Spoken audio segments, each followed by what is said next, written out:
ഒരു കിടിലൻ action entertainer തന്നെയായിരുന്നു ബോയ് കിൽസ് വേൾഡ്. ഈ സിനിമയുടെ ട്രെയിലർ കണ്ടപ്പോൾ തന്നെ തീർച്ചയായിട്ടും കാണാമെന്ന് ഉറപ്പിച്ച ഒരു മൂവി തന്നെയായിരുന്നു. കാരണം ഇതിൽ എക്സിക്യൂട്ട് ചെയ്തിട്ടുള്ള ഫൈറ്റുകളൊക്കെ ഒന്നിനൊന്ന് കിടിലെന്നേ പറയാനുള്ളൂ. കാരണം പടത്തിലെ തുടക്കം മുതൽ ഒടുക്കാൻ വരെ ആ ഒരു ഫ്ലോയിൽ പോകുമ്പോൾ ഈ ബോയ് എന്ന് പറയുന്ന ക്യാരക്ടറിന്റെ ഒരു മിഷൻ എന്ന് പറഞ്ഞാൽ തന്റെ ഫാമിലിനെ നശിപ്പിച്ച് ആ ഒരു എംപററിനെ കൊല്ലുക എന്നുള്ളതാണ്. സോ അതിനുവേണ്ടി ഇറങ്ങി പുറപ്പെടുമ്പോൾ ആൾക്ക് നേരിടേണ്ടി വരുന്ന ഒരുപാട് കാര്യങ്ങൾ ആൻഡ് അത് എങ്ങനെയാണ് മുന്നോട്ടുള്ള തന്നെ മിഷനെ ബാധിക്കുന്നത് എന്നുള്ള രീതിയിലാണ് സിനിമ കൊണ്ടുപോയിട്ടുള്ളത്. കേൾക്കുമ്പോൾ നമുക്ക് വളരെയധികം റൂട്ടീൻ ആയിട്ടുള്ള ഒരു സ്റ്റോറിയാണ്. പക്ഷേ ഇതിന്റെ എക്സിക്യൂഷൻ ആണ് എടുത്തു പറയേണ്ടത്. ശരിക്കും ഒരു ഗെയിം കളിച്ചൊരു ഫീലാണ് ഈ സിനിമ കണ്ടു കഴിയുമ്പോൾ. കാരണം അതിലിടയിലുള്ള ഫൈറ്റ് സീക്വൻസ് ആയാലും ആ സ്റ്റോറി ലൈൻ ആയാലും ഒക്കെ ആ ഒരു ഗെയിമിന് സിമിലർ ആയിട്ടുള്ള രീതിയിലാണ് അവർ സെറ്റ് ചെയ്തിട്ടുള്ളത്. ഒരു ഡിസ്റ്റോപ്പിയൻ ആക്ഷൻ കോമഡി എന്റർടൈനർ എന്നുള്ളൊരു ജനറലാണ് പടം വരുന്നത്. ആൻഡ് ഈ ബിൽ സ്കാർസ്ഗാർഡിന്റെ ബോയ് എന്ന് പറയുന്ന ക്യാരക്ടറിന്റെ ഒരു വോയിസ് ഓവർ ആണ് ഇതിൽ എടുത്തു പറയേണ്ടത്. ഒരു തനിക്ക് ഫേവറേറ്റ് ആയിട്ടുള്ള ഒരു ഗെയിമിലത്തെ ക്യാരക്ടറിന്റെ വോയിസ് ഓവർ ആണ് ഇതിൽ എടുത്തിട്ടുള്ളത്.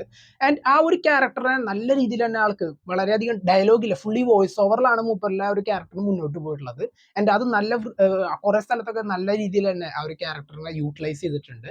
ആൻഡ് പ്രത്യേകിച്ച് നല്ല ഫൈറ്റ് സീക്വൻസും ആൾക്ക് ചെയ്യാൻ പറ്റിയിട്ടുണ്ട്. പല സീനിലും ആ ഒരു ഫൈറ്റ് കൊറിയോഗ്രഫിയുടെ ഒരു ക്വാളിറ്റി നമുക്ക് കാണാൻ പറ്റും. പ്രത്യേകിച്ച് പടത്തിന്റെ അവസാനത്തെ ഒരു അരമണിക്കൂർ അവിടെയാണ് ശരിക്കും ഇമോഷണൽ കണക്ഷനും ഈ സിനിമയുടെ.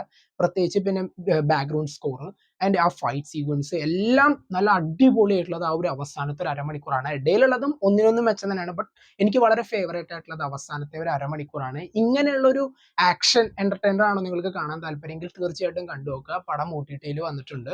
ആൻഡ് ഈ സിനിമയിൽ പിന്നെ പറയേണ്ടത് ഇടയിൽ കുറെ ക്യാരക്ടേഴ്സ് വരുന്നുണ്ട്. ബട്ട് ചിലപ്പോൾ നമുക്ക് തോന്നും ഇതെന്ത് ഏതൊക്കെ എവിടെ നിന്നൊക്കെ ക്യാരക്ടേഴ്സ് വരുന്നത്. പക്ഷെ ആ ഒരു ഫ്ലോയിൽ നമ്മൾ പോവാണ്, മറ്റുള്ളതൊന്നും നമ്മളെ ബാധിക്കുന്നില്ല. ഫുൾ അടിയോട് അടിയാണ് ഇടയിൽ ഇങ്ങനെ വന്ന് പോകുന്നത്. ആൻഡ് നമ്മുടെ ഇന്തോനേഷ്യൻ മൂവീസിലൊക്കെ പ്രത്യേകിച്ച് റെയ്ഡിലും പിന്നെ ജോൺ വിക് 3 ഉണ്ടായിരുന്ന ഒരു ഇന്തോനേഷ്യൻ ആക്ടറുണ്ട് ഫൈറ്റ്, മൂപ്പര് ഇതിലുണ്ട് ബോയ് എന്ന് പറയുന്ന ക്യാരക്ടറിന്റെ മെന്റർ ആയിട്ട്.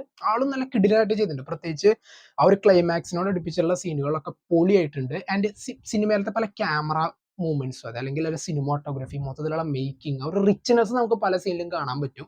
ആൻഡ് ആ ക്യാമറ മൂവ്മെന്റ് ഒക്കെ ചില സീനിൽ സൂപ്പർ തന്നെ ആയിട്ടുണ്ട്.